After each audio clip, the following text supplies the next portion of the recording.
हाँ हाँ Uh, the last nama was Chatur Samudra Shayana. China हाँ I want to take two steps backwards, revisit the namas, because there is another perspective to these two namas there. That is starting from Anadhi Nidana Pushtihi. Then we have the next nama Chatur Bahu, Chaturmukhi, चतुर्बाहुश Chaturmukhi Mukhi. After that, Chatur Samudra Shayana comes. Hmm, Now, looking at it, there are three namas before this. Anadi Nidhana Pushtihi is one nama. Chaturbahu is another nama. Chaturmukhi is another nama. Now, what is important about these three namas is that it is covering the sixfold aspect of Devi or Shiva, and it is by the Kanchukas, obviously. It is only to remove these wheels that we perform the entire sadhana. So I want to show the parallels, because it is very important that we understand that these namas are not, by this time we would have understand the deep meanings embedded within each nama. Sequencing of these namas, how Shiva in as a rishi for this nama encodes so much of information here.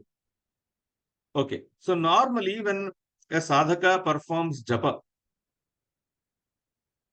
uh, there is something called the Anganyasa and the Karanyasa, which precedes the Mula Mantra japa. And the Uddhara for the Mula Mantra is given along with the Anganyasa and the Karanyasa portions. Now, this Anganyasa and Karanyasa is nothing but placement of the the mantra divided into 6 parts, and these 6 parts would be placed in the various, in the hands and in the various limbs of the body. That is why it is called as Karanyasa, when it is placed in the fingers, the 5 fingers and the hand overall.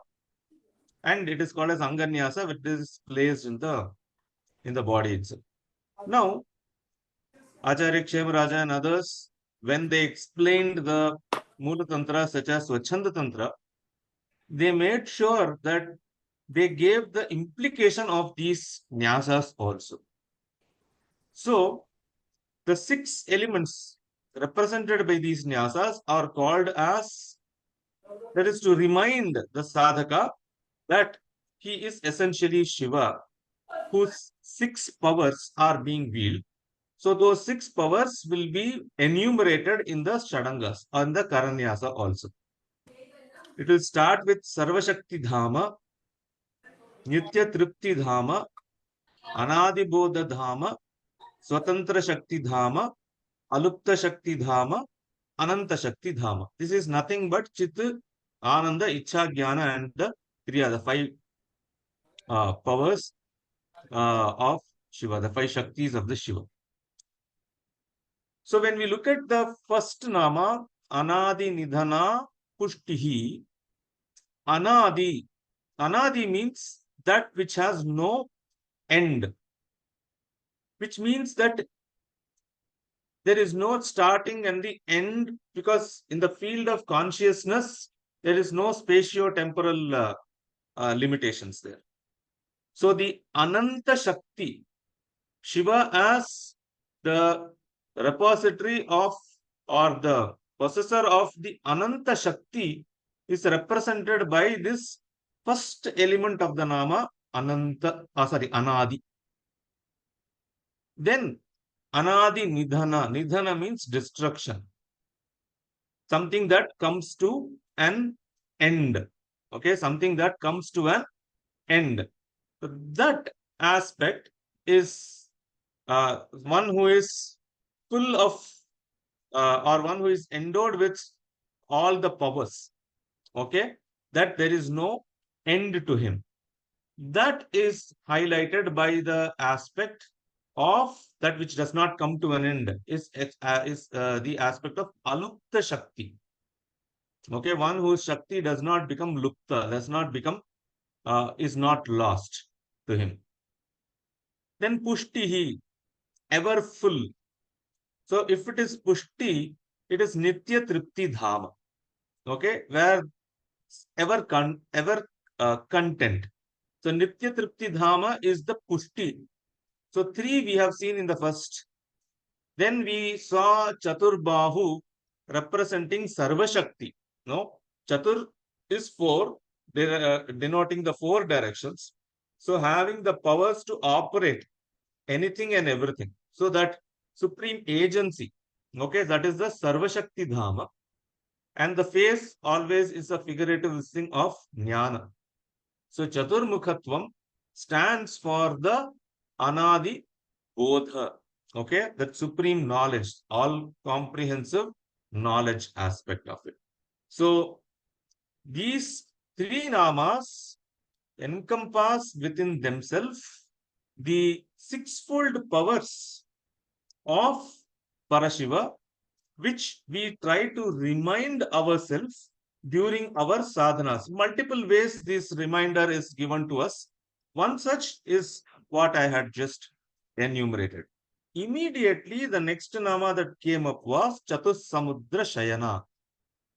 And while looking at this, we had seen it is normally when you look into the Puranic thing, there is Sapta Samudra, seven Samudra, seven oceans. Okay, seven oceans, seven continents or Dvipa, Sapta Dvipa, and all. So here that Chatussamudra is referring to the four states of awareness, Jagrat, Swapna, Sushupti, and Turiya.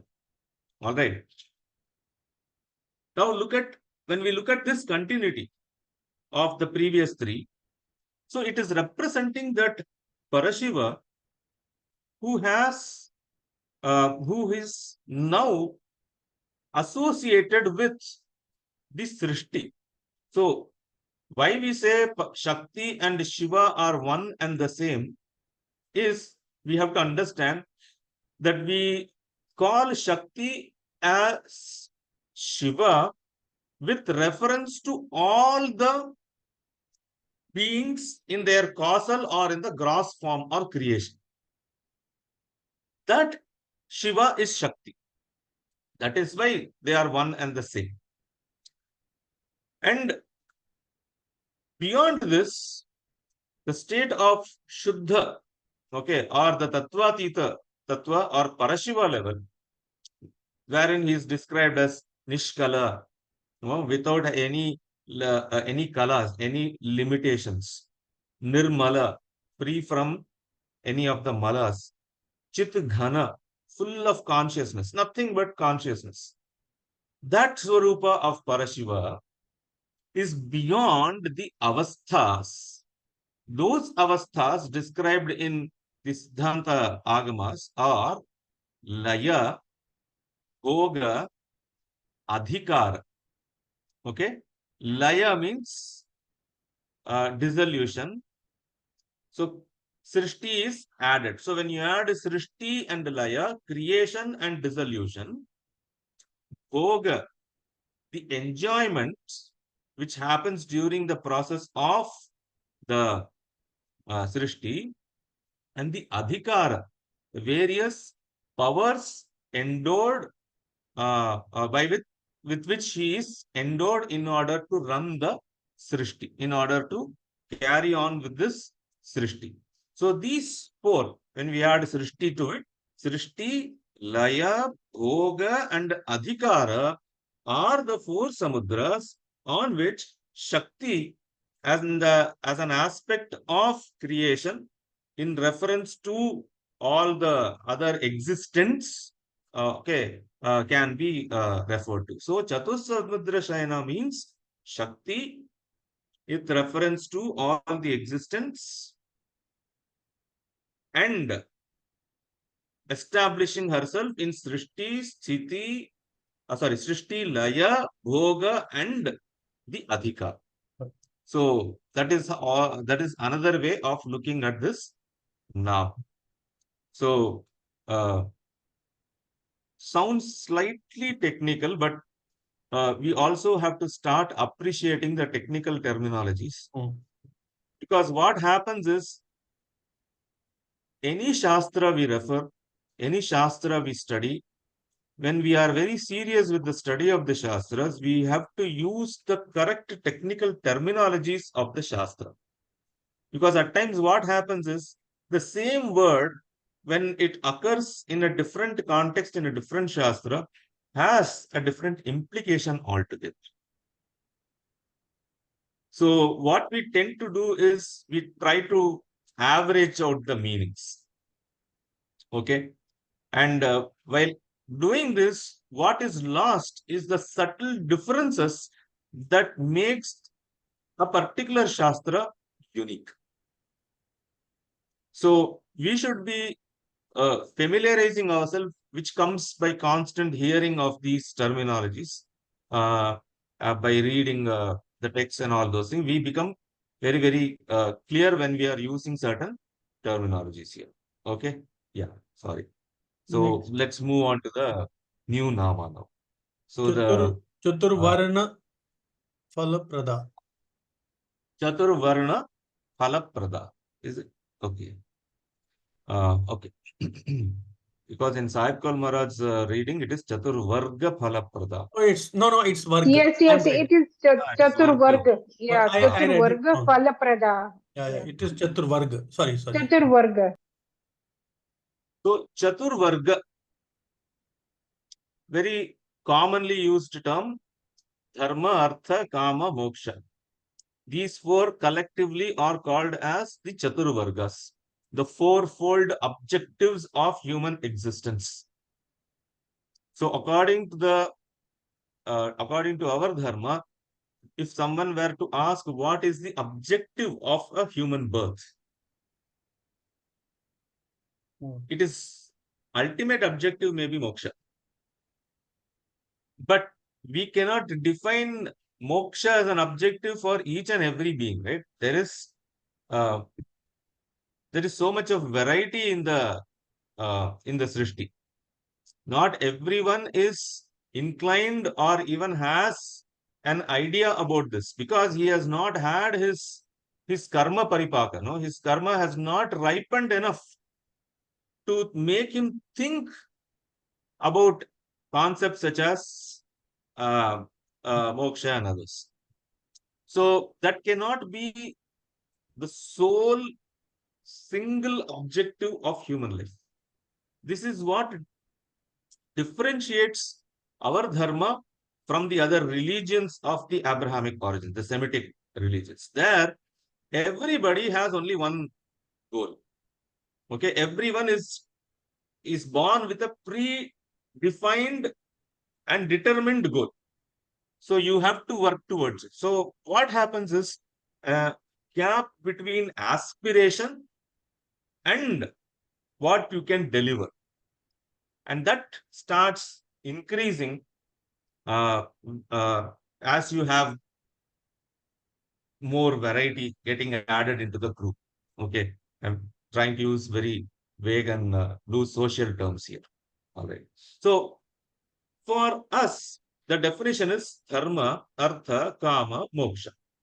These are the fourfold objectives. Now, how is the word objective also correct in describing this? Because the term used there is varga. Varga means category. Chaturvarga means four categories. Chaturvarga is four categories. Now, moment we hear the word category, we are thinking of four different baskets disconnected with each other. Right? That's our normal understanding. Group 1, Group 2, Group 3, Group 4 means these groups are normally not interconnected. Very rarely, unless we are given the specific context, we will be able to see them as a cohesive unit. Whereas when we use the Sanskrit word varga, vargikaranam happens within a major set. So they are subsets of a major group. Okay. So dharma, artha, kama, and moksha. Now the question comes, dharma, artha, kama, we understand. Dharma, all right, dharma is the basis, the normal ethics and morals that one has to follow. Then there are layers added to the dharma. Dharma according to the place, dharma according to the uh, varna one is born, dharma according to the other social and other factors. That's where the dharma shastras come into being. But normally dharma is the do's and don'ts for a ethical or moral conduct. That leads to artha. So that sequence is your artha uparjana. That is whatever artha is uthyate iti artha does not mean well. Whatever someone desires is called as artha. Okay. So all the possessions in any form are categorized by the term artha. Through the dharma, one has to earn or accumulate artha. So dharma leads to artha. Now, what will a person do with the artha that he has accumulated or earned for himself? He will put it to use. That is the third segment, which is called as the kama. Kama once again means any pleasure, any sense of delight, anything enjoyed through the five senses, which gives happiness. So here too, we should remember that this kama is dependent upon artha, which has been got via dharma. So dharma is once again the basis for the kama also. That is why in Bhagavad Gita, when Bhagavan says, dharma aviruddhaha kamaha asmi, in his Vibhuti Yoga, wherein he is describing his manifestation, okay, the best as the best elements. So he calls himself as the kama, which is not in contradiction to dharma. Dharma aviruddha kama. So we are allowed pleasures as long as it does not go against the principles of the dharma. So dharma leading to artha, artha leading to ultimately leading to kama. So this is the cycle that we have been, that a person is normally, he goes. So it results in karma, and karma again leads to janma. So multiple cycles one undergoes till there is a paripaka. The karma becomes mature, ripened. He sees the futility of this cycle. And he wants to understand what is it that will lead to a permanent state of Anand. So here we are differentiating between the sukha got through kama and the Ananda. Sukha is from the objects, the sense of pleasure that we seem to derive from the objects. Ananda is that which is not dependent on any vishaya. It is a state of bliss. So he starts questioning, and that leads him to reach a Shastra. He studies, then he moves, and there also it is a step-by-step procedure. Finally, he reaches the ultimate Shastra that will take him to that which is the natural state of being. Natural state of being is our default state as Parashiv. This again in Pratyabhijna Hridaya, Acharya says that other darshanas, we have nothing against the other darshanas. They are all stages of evolution.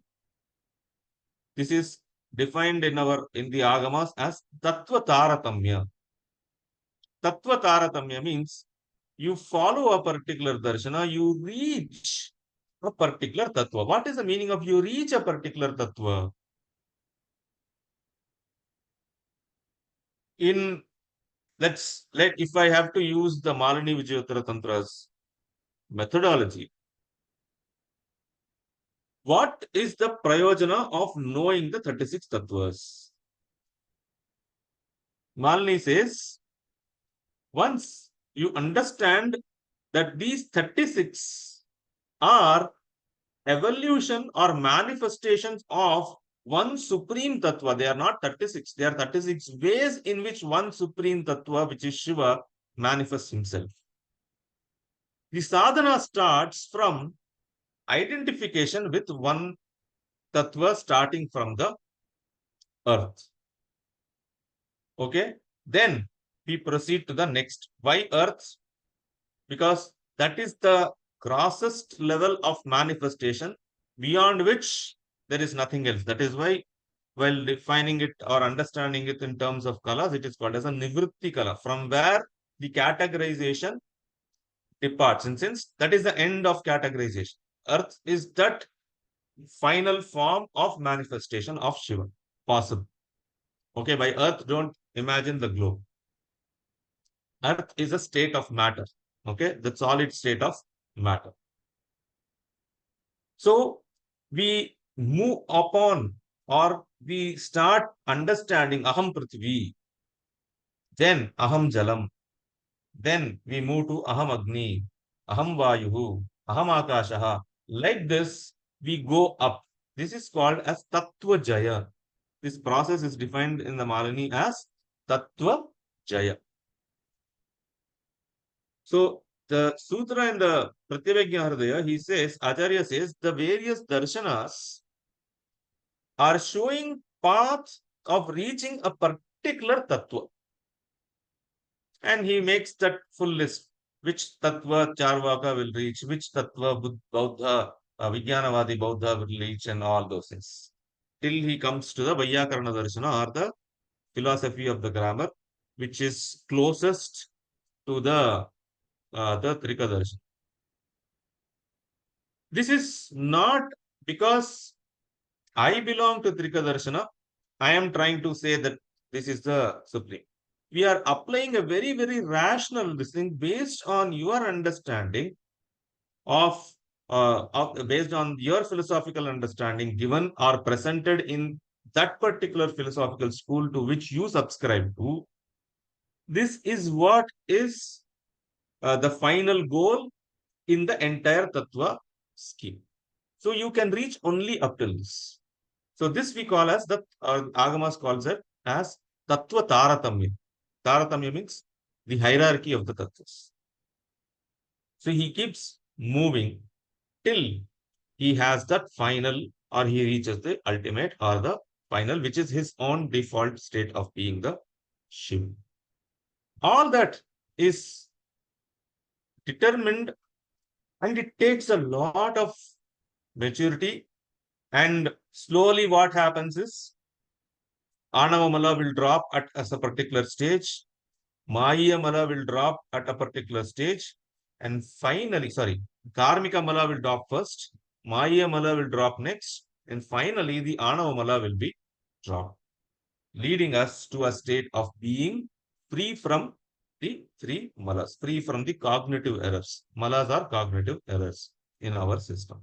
So we become Nirmala, there is no categorization possible. We become Nishkala and we reach the state of being Chidgana Paramashiva, or we are Chidgana Paramashiva. So, to show this, we have the Nama, or this is the categorization. Okay, this is the Vargikarana.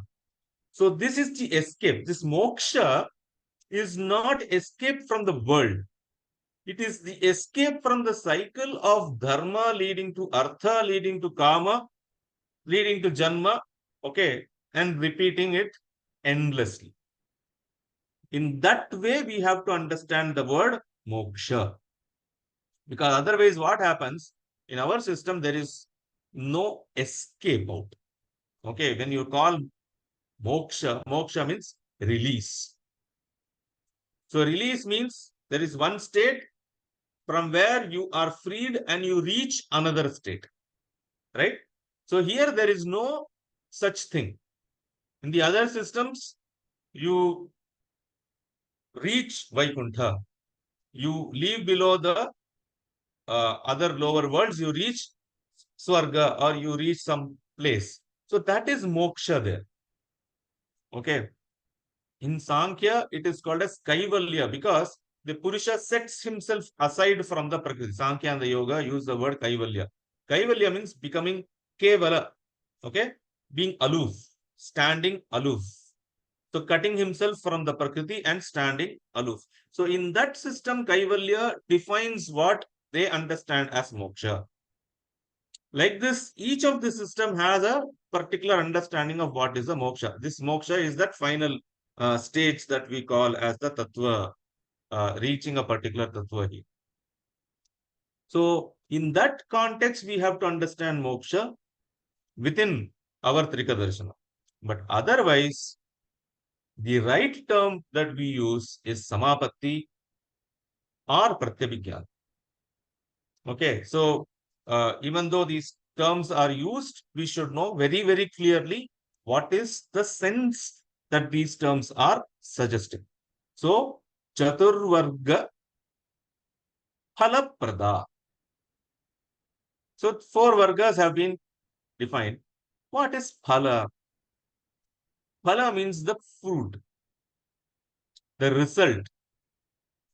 So, does it mean that the Chaturvargas are some kind of an action which bears a fruit? Here, once again, according to our system, the understanding is not like this. Okay? The word phala is not used as a result of a particular action. The word phala is used as the destination. So, dharma as a destination, kama as a destination, okay, artha as a destination, kama as a destination, and moksha as a destination. So, she bestows upon the sadhakas the first, the cycle, and also the path to be released from the cycle. So, she is Chaturvarga Phala Pada. That's the nama. Kama Pushpa Pratikasha. It is Kasha Pushpa Pratikasha. Kasha Pushpa. What's happening to me? Kasha. Kasha is a kind of a grass. I don't know what it is called in Hindi. It's a Kasha. long reed. Okay. Kash is a grass which is normally used to make mats and other things after cutting and drying. A very, very popular grass. Obviously, on the banks of water bodies, it will be found. Is it Kusha? Kusha? No, Kusha no. is different. No, this Kusha is pith. Kashmiri में इसको pith बोलते हैं, pith. Okay. The speciality of the kasha grass is that at the tip of it, it will have white flowers, very, very light and flaky composition they will have. So the flowers will have, they will be very white, glittering white, okay, silvery white, and they are very flaky. Okay, so it will disperse off very, very quickly. So now Devi is called as Kasha Pushpa Pratikasha, one who resembles. Pratikasha means Pratika. Pratika means as a representation, as a symbol of Kasha Pushpa, one who resembles the Kasha Pushpa. Very peculiar analogy. If we want to just understand, okay, Devi is very, very white, glitteringly white, brilliantly white. Therefore, Kasha Pushpa, Pratikasha makes sense. No problem. Because so many adjectives are used to describe the whiteness. In Sanskrit, there is one prose kavya. Okay, it's called as a Gadya kavya by name Kadambari. In Kadambari, there is one character by name Mahashweta. She is not a human. She is a Divya. No, she is a celestial character. And she would be seated on the bank of a lake by name Acchodha Saras in the Himalayan region. And she would be observing a Pashupata Vrata, sitting in front of a Shivalinga and performing a Vrata, playing a Veena. Now, to describe this Mahashweta, the author Banabhatta would give analogy to her complexion, her white complexion. She's called as Mahashweta. Her name itself is Mahashweta.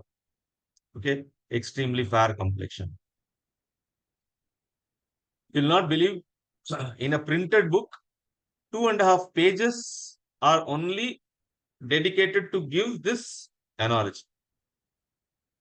How white she is. So many examples. At the end, the author, after exhausting all that, he would say that Yatteva Dhabalimna. I am unable to define that she is only this white. So how fair she is, that's exactly the point that he wants to convey. Okay, from the literature, one can enjoy this point of view. So, is it mere comparison of Devi's complexion that Kasha Pushpa Pratikasha is used? No. Kasha Pushpa has, like I said, it would very easily disperse off with a slight breeze. Okay, a slight wind and the flowers will get dispersed. So the flowers being stuck to the pods of the grass or the reed is, that association is very, very fragile. Okay, it is with a little force it will come off. So when we call Devi as Kasha Pushpa, Kash means to shine. Okay, that is why it is Kasha. When we call, why is it the city called Kashi? Kashi is because it shines. The city itself is Jnana. That is why Kashyam tu Maranat Mukti. The Mukti in Kashi is because of the Jnana that one attains at the time of the birth, because Shiva himself gives the Upadesha in the ears of the dying person. So Kashyam tu Maranat Mukti. The Kashi is the symbol of Jnana, Bodha. So Kash means to shine. So Kasha Pushpa in the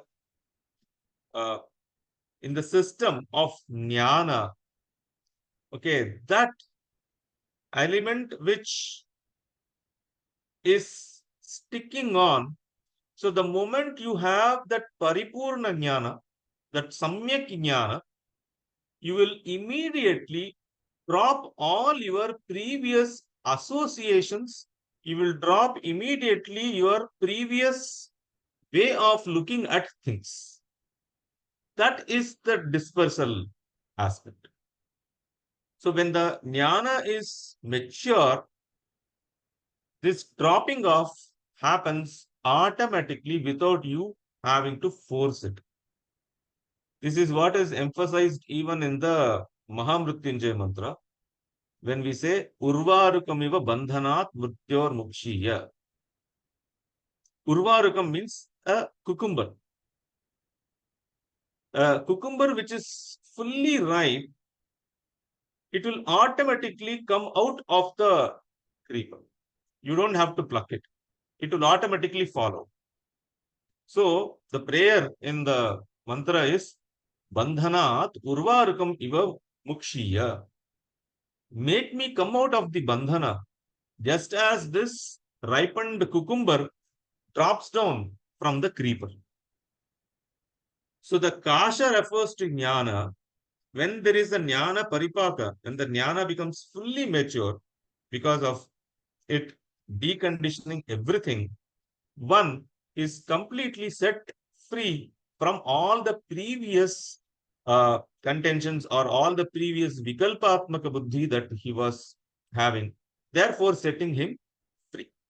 So this is the analogy that this particular nama is trying to give us. So Kasha Pushpa Pratikasha is representing the aspect of Devi, wherein at the end of the Jnana Paka, maturity of Jnana, one shuns all the Vikalpatmaka Buddhi or Vikalpas and becomes free. Free is he becomes one with himself as Shiva. So Kasha Pushpa Pratikasha. Immediately there is another nama which has a flower reference again. The nama is Sharat Kumuda Lochana. Lochana. Sharat Kumuda. Kumuda means lily. Sharatkalina Kumuda. The lily in the autumnal season. Sharat Kumuda Lochana, whose eyes are like the water lilies which blooms in the autumnal season. So two flowers we know. One is lotus, which represents jnana. Okay, because it is it grows in slush, yet it stays above. It is unaffected. Therefore, normally lotus represents that jnana, that wisdom. That is why we find this lotus motive in all the temples. The motives that we use in the temples, such as Kalasha, Kamala, and all, Amalaka. Amalaka is gooseberry. Okay. Amla. So Amalaka will be there at the top of the Shikhara. Okay, that itself is called as an Amalaka. All these motives have symbolic meanings. Okay, they are pratikas actually. They are symbols. So lotus is symbolizing jnana. What is Kumuda symbolizing? Because lotus will bloom in the presence of sun, Surya. Okay, that is why Surya, light, okay, jnana and lotus. So that is how the association works. And Kumuda will bloom in the presence of Chandra, the presence of moon.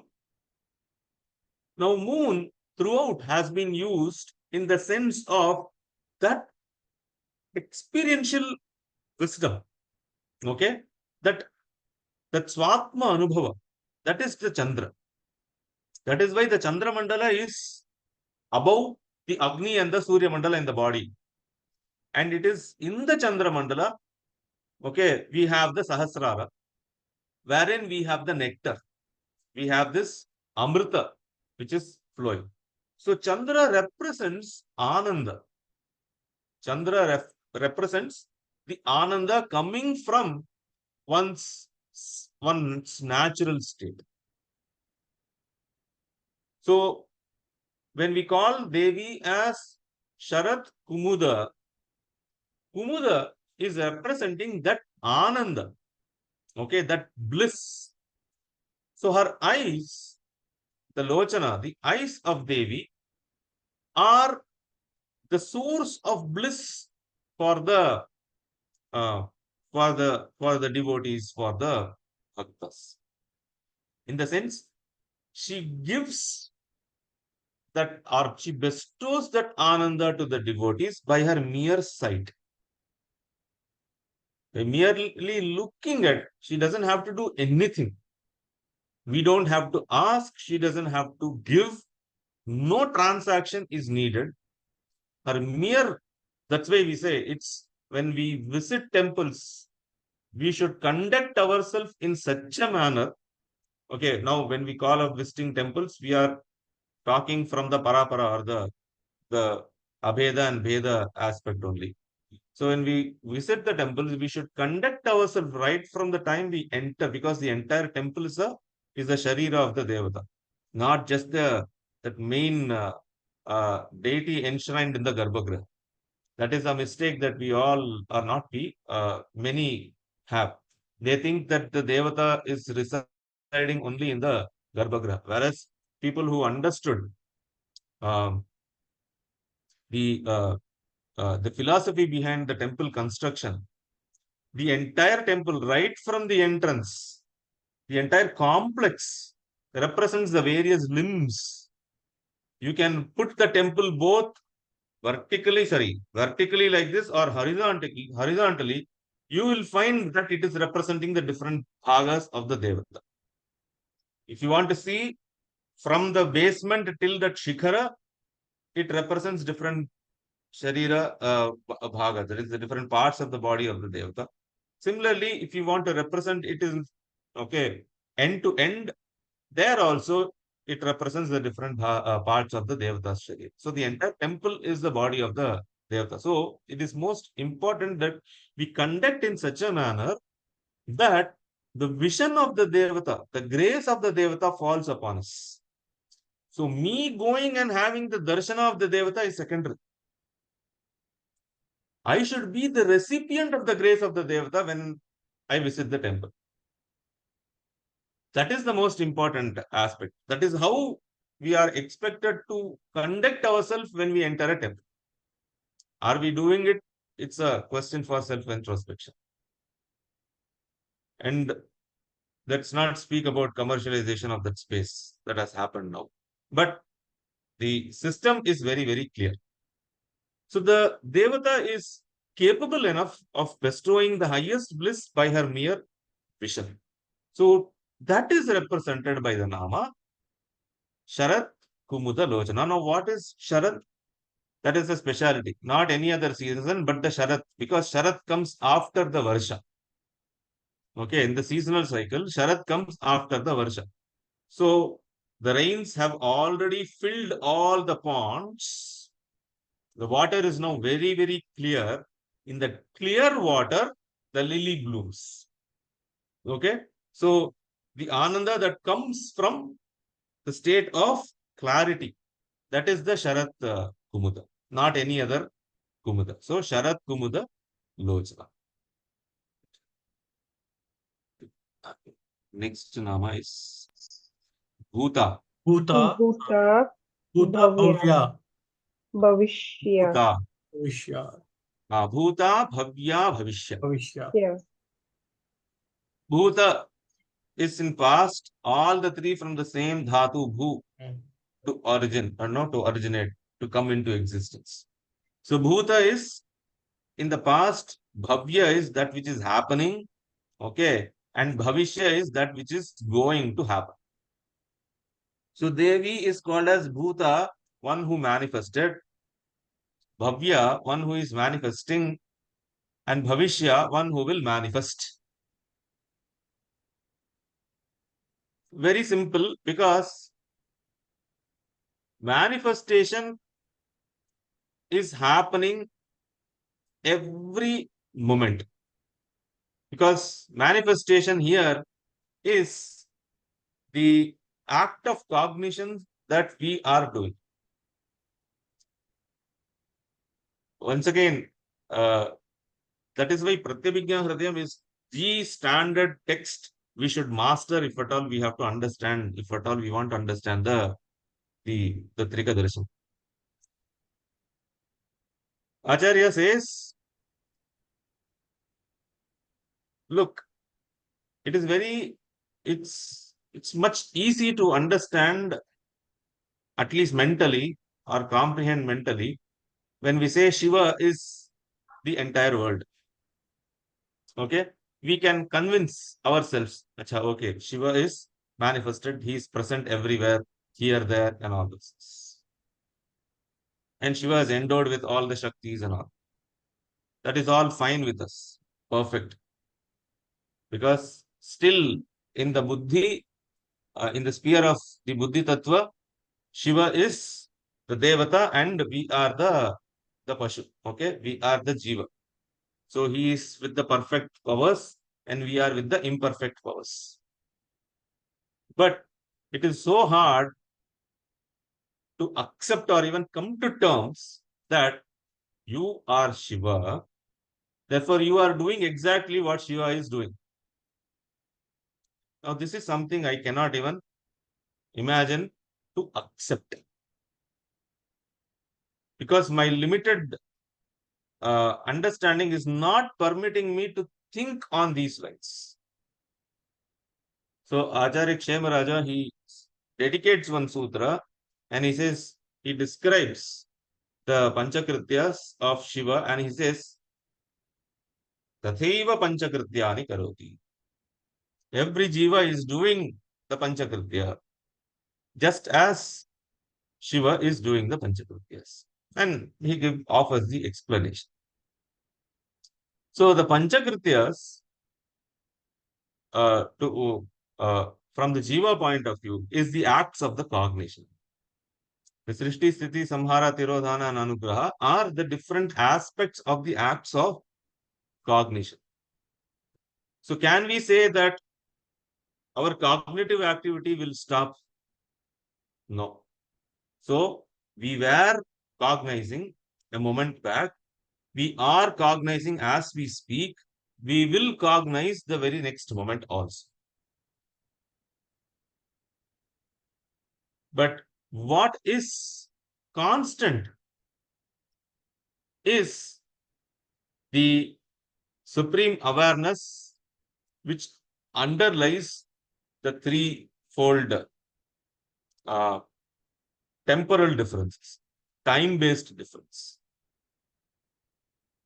So, Bhuta, Bhavya, Bhavishya, these three namas are when we take the time to be a constant or a fixed entity. And why are we taking time as a constant and a fixed entity? It is because we are bound by the Kanchuka called Niyati. Niyati is that Kanchuka which is making us see everything in relation to time and space. See, Niyati is a very important concept. Some other time we can do it in detail. So if there is no Niyati, you cannot explain why certain things behave constantly in the world in the same manner. For example, simple laws of nature. Laws of nature can be explained only when we have this Niyati as a Kanchuka. So, time and space. Only in this framework we can have past, present, and the future. The Bhuta, the Bhavya, and the Bhavishya. But as awareness, it is beyond the time and space. So even though there are three namas, Bhuta, Bhavya, and Bhavishya, the constant entity in all the three is the Dhatu Bhu, to be. There is no change in that. So in the Dhatu, in the root, there is no change. Only in the Pratyaya, Pratyaya also means appearance. Only in the appearance, there is a change. In appearance, it looks to have happened in the past, happening, and will happen in the future. But being is the constant entity. The dhatu is the constant who, to be only. So all these three namas, they are three different namas, but when we read it together, we understand this aspect of Devi. So Bhuta, Bhavya, and Bhavishya. Shailaja, Shailvasini. Shailaja. Shaila. Shila. Shila means a rock or a stone. So that which is made of stone. So huge boulder. Starting from a boulder till a mountain, you can call it as Shaila. So when we call Devi as Shailaja, one who is born from Shaila, we are referring to her birth as Parvati, because she was born as the daughter of Himavan, the king of the mountains. So Shaila was Himavan and Devi Parvati is Shailaja, one who is born from the Shaila. This is okay, understood. But Shaila is the representation for the anchoring principle. That is why the Shiva Sahasranama, which we have, it starts with Sarvaha, Sharvaha, Shivaha, Sthanuhu. First three namas are three powers of Shiva. Okay. Sarva, Sharva, Shiva. Three namas. Sthanu. Sthanu means a stump or a pillar or something. Why is he called as a Sthanu? It is not that we are referring to him as a pillar. We are referring to him as the anchor point. Just as they would use a pillar to tie an animal around, and the animal can all go within the constraints. Okay, but it will be anchored to that. Similarly, in the manifestations, there will be different ways in which the manifestation happens, but they are all anchored in that supreme awareness, which is Shiva.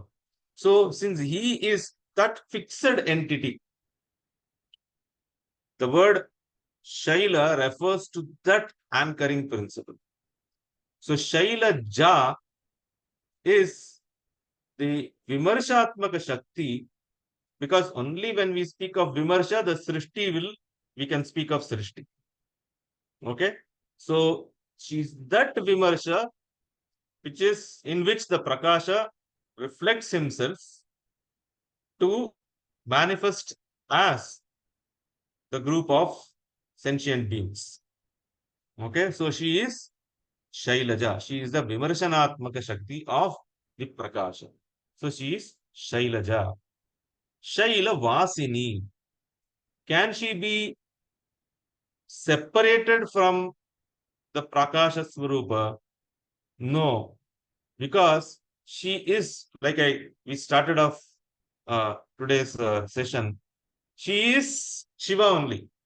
They are not two different principles. She is Shiva with reference to other sentient beings. She is called as Shakti. Without reference to this, it's called as Parashiva. So, they are one, okay, they are one unit, one cohesive unit. So, Shaila Vasini. Otherwise, from the other Pauranika descriptions, Devi is said to reside on the Kantara, that is the forest, and Kanana, Vana and Kanana are forest and groves, and Shaila and mountains. So we have multiple shrines dedicated to Devi on the mountains.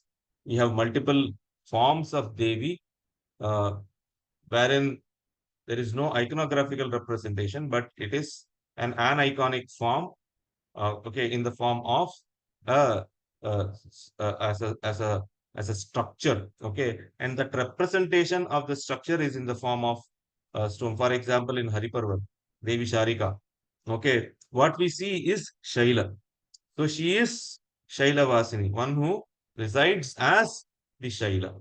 Okay, one who resides in that particular, in the form of a particular Shaila. So she is Shaila Vasini. We have the next Nama, Vamamargarata.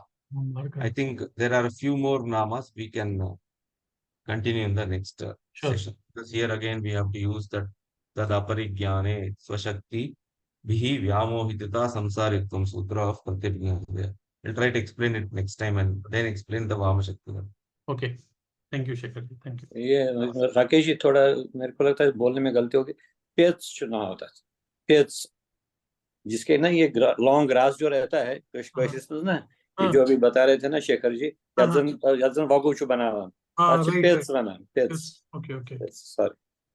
चलिए. अच्छा, नमस्कार. Thank you. धन्यवाद. नमस्कार. Thank you. Thank you. धन्यवाद.